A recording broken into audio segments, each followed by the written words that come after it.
Hi everyone, welcome back to my channel. তো আজকে বানাবো হচ্ছে মাটনের চর্বির বড়া।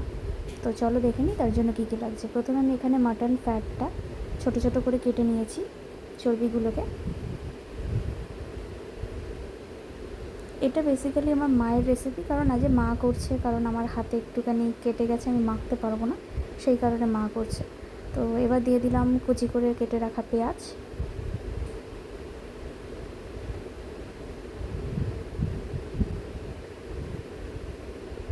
এরপর তাতে দিয়ে দিলাম হচ্ছে কাঁচা লঙ্কা,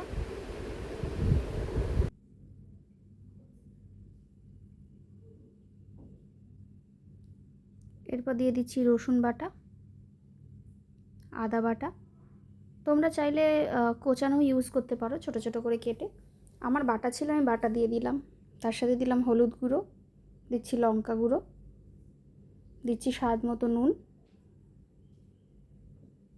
আর দিয়ে দিলাম হচ্ছে সর্ষের তেল, আর দিয়ে দিচ্ছি টমেটো, আর দিয়ে দিলাম হচ্ছে জিরে গুঁড়ো আর ধনে গুঁড়ো, আর একটু ধনে পাতা কুচি।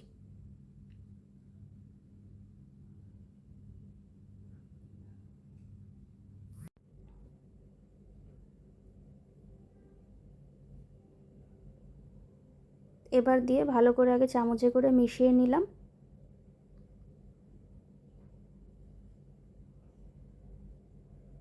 দিয়ে তারপর হাত দিয়ে মেখে নিতে হবে।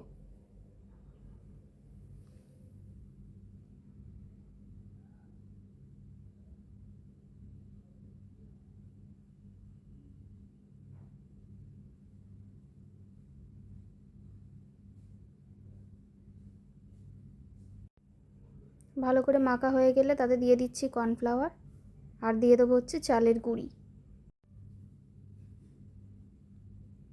চালের গুঁড়ি দিয়ে ভালো করে মেখে নিতে হবে আবারও।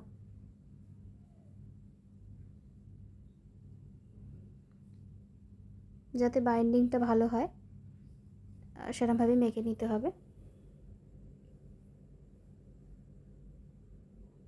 তো এখানে মাখা কমপ্লিট হয়ে গেছে। এবার যখন ভাজবো ঠিক তার আগে আগে একটু বেসন দিয়ে নেব। বেসন দিয়েও আবারও ভালো করে একটু মেখে নিতে হবে। এরপর কড়ায় সামান্য তেল দিয়ে হাতের সাহায্যে বা চামচের সাহায্যে চ্যাপটা চ্যাপটা করে বড়ার আকারে দিয়ে সেগুলোকে ভেজে নিতে হবে। কিন্তু একদম আমরা তেলে বেশি নিয়ে যাব না, তেল খুবই অল্প লাগে। তো সেরমভাবে আমরা সেঁকে সেঁকে কড়াই জাস্ট একটু সামান্য তেল বুলিয়ে বুলিয়ে দিয়ে আমরা ভেজে নেব।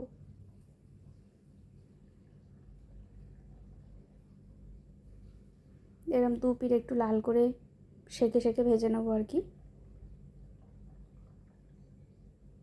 তো চলো বাদ বাকিগুলোও করে নিই। তো এখানে আমার চর্বির বড়া রেডি হয়ে গেছে, আমি এরমভাবে বানিয়েছি। তো তোমরাও কমেন্টসে জানিও কীরম হয়েছে। আর ভিডিওটি যদি ভালো লাগে একটা লাইক, শেয়ার, সাবস্ক্রাইব করে দিও। Thanks for watching.